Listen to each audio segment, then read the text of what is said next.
Hello everyone, welcome to Rd16. Well, what a round 16, lots of intrigue through all our first division sides. Let's go through the scores and the ladders and see what the future holds for the competition this season. Firstly, we'll turn to the Premier League. Interestingly, in the Premier League, 4 out of the 5 teams that won on the weekend were the away team, which doesn't happen all that often. The away wins that you can get for the year are like gold dust. So those 4 sides will be very, very happy, and we can see the movement that those 4 teams have had on the competition by their wins. Let's quickly go through the scores there. Mount Lawley on Friday night, travelling to South Perth, winning by 21 shots, which, as I said in my preview, South Perth don't lose too many at home on a Friday night, so that's a huge effort for Mount Lawley. Their favouritism for the flag this year is shortening every week. Doubleview going to Cardinia and winning by 2 shots. They're very, very handy for them, and we'll look at the ladder and see why that is. Cardinia as well wouldn't have been wanting that loss for sure. Cambridge, the only home side to win this round, a 7-shot winner over Manning, 6-2. Osborne Park went down to Safety Bay and got 6.5 points down there by 17 shots. And Sorrento, with probably the upset of the round, 8-0 winners over Bassendean. Only 11 shots. It was a very close game overall, but 8-0. Lots of repercussions out of that game as well. So let's look at the ladder. Not much change really. Osborne Park jumped up 3 spots. I'm not sure if it's the first time they've been in the 4 this year, but certainly they haven't been there a lot lately. They're up 3 spots into 3rd position on the ladder. They're looking pretty good for a finals appearance. Mount Lawley shored up top spot as we knew they would with 2 rounds to go. 16 points are possible for the year. I think the record is about 110 or 112. So, according to my records in the last 25 years of Premier League, so they might be hunting for that score. Cambridge 2nd, their win have shored up their 2nd spot there. Aussie Park 3rd, Manning in 4th, round out the 4. It's still pretty tight there between 3rd and probably even 8th. Maybe not 8th, but we'll see. Manning in 4th there. South Perth drop a couple of spots to be 5th. Bassendean drop a spot to be 6th. W stay in 7th, as do Sorrento, Cardinia and Safety Bay. In 10th, let's look at the points because they're critical with 16 points available to play. Let's look at the bottom first. Cardinia in 9th. They are 13.5 shy of 8th place Sorrento. So with 16 points left, Sorrento all they need to do is win 3 rinks now out of the next 2 games, and they have got their survival in the Premier League done. I can't see them not doing that, so Cardinia look highly likely there to be the 2nd demoted team from the Premier League this year. With 16 points left, if we add that to Sorrento, that's 75 they can get to. That's still 4th spot. Wow, only 9 points to Manning in 4th. Couldn't this be an absolute massive turnaround where they were fighting for survival a week ago and now suddenly could they make finals? Doubleview working upwards. They're only 6 points out of 4th position. The carryover champs are making it an almighty run. They needed to win their last 4 games to give themselves a shot in the finals. They've done 2 of them. They've got 2 to go. I might look at their run home on Friday for Doubleview, but they're only 6 points out. And really anyone, certainly Sorrento would be highly unusual, but certainly anyone from Doubleview now in 7th to Manning in 4th, or even Osborne Park in 3rd, they're only 8.5 clear of Doubleview. So there's 8.5 points separating those 5 sides there. Any of those 5 sides can get into the finals. If they win 2 games, any of those 5 sides, they're probably going to get in. That's the aim for Premier League in their last 2 weeks. The skippers quickly. Daniel Trella holds his spot at top of the table. He lost on Friday night, but he still stays out on top. Corey Bassant did win, as did Ben Leggett. They both won, and they're hot on his heels. I'm sure, being all 3 of them from Mount Lawley, they would want DT to keep winning to get that top spot. But in the back of their mind, they're thinking, well, if you lose, Daniel, we're going to overtake you on the ladder. We'll see what happens there. Justin Opie in 4th on 11 wins, as is Warren Holt in 5th. Jack East and Peter Harris round out the top 7 or so with 10 wins. With 2 games left, they're obviously out of it. It's probably only out of the top 3 there for who wins the Skipper of the Year title in the Premier League. In white, let's go through the scores there. Lots of movement there. You can see on the ladder with all the colour changes there. The scores: Mosman Park travelled to Aussie Park and won by 5 shots there, 6-2. Manning at home against North Beach, 15 shot winners there, also 6-2. Lots of 6. Well, everyone was 6-2, weren't they? Looking at that. Leeming, the top of the table clash, 21 shot wins, 6 points to 2 over Joondalup. Gosnells at home over Vic Park, makes it very interesting for Vic Park now in the last 2 weeks. 6 shot winners there. And Bassendean at home against Coburn, and Coburn did what a good top side does, and they beat the bottom side there, also 6-2. Looking at the ladder, loads of changes there. Leeming and Coburn both jumped up a spot at the expense of Joondalup, who moves down to 3rd. Those 3 sides are probably the ones fighting out that automatic promotionable top spot. Not sure who's going. That's a lottery for that. I mean, even if Manning, Mosman Park, Osborne Park, they're still only 10 points or so out of it, out of those top 3 top spot, but they're probably not likely. We'll just focus on the top 3 getting that automatic spot, but certainly those teams, Manning, Mosman Park jumped up a couple of spots, Aussie Park, North Beach dropped down, but they're all still in the hunt for the top 4. I mean, there's only 4.5 points there separating 4th to 6th or 7th, so loads of the changes potentially in the last 2 weeks. Vic Park on 54.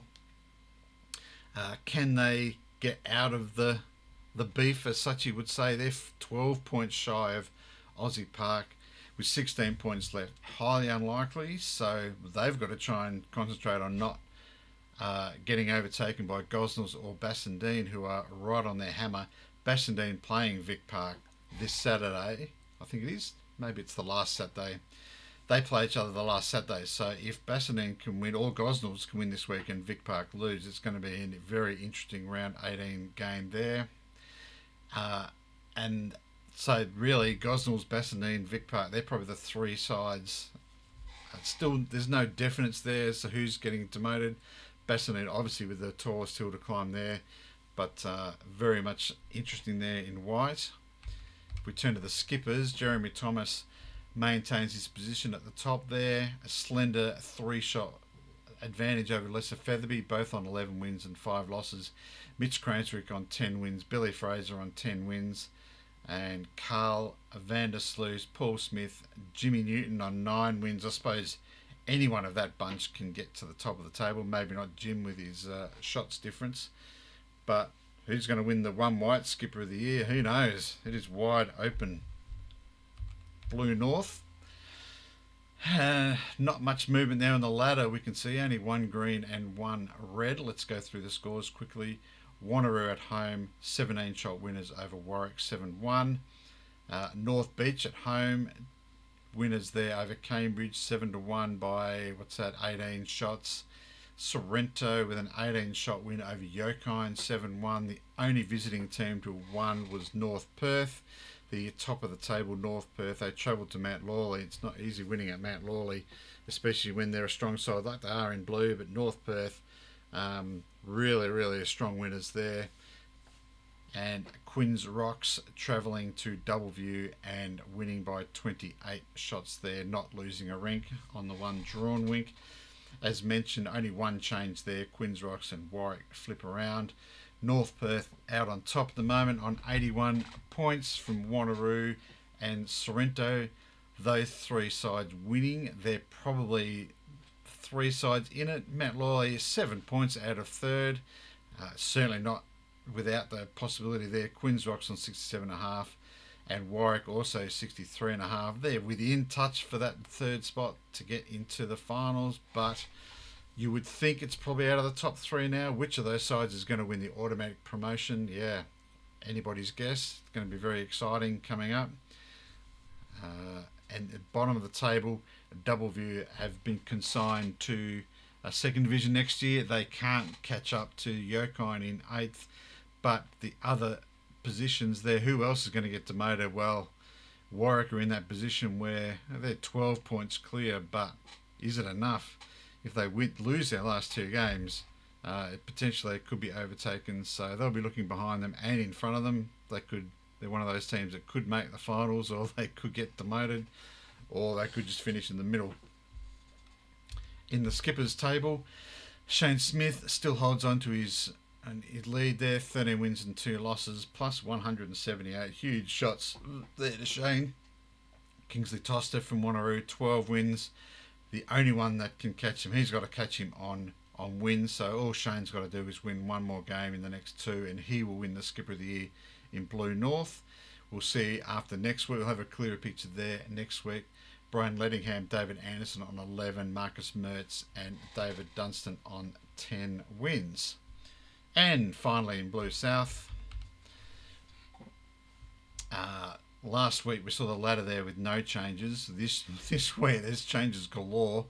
Let's go through the scores quickly. Kalamunda solidified their spot on top of the ladder with a 7-1 win at Forestville by 24 shots, 7-1. Warnborough also 7-1 winners there over Thornley by 5 shots. Coburn as well, 7-1 winners, a big win there, 44 shots over Willetton. Dalkeith Nedlands 6-2 versus Cardinia, a tight one there, only the one shot.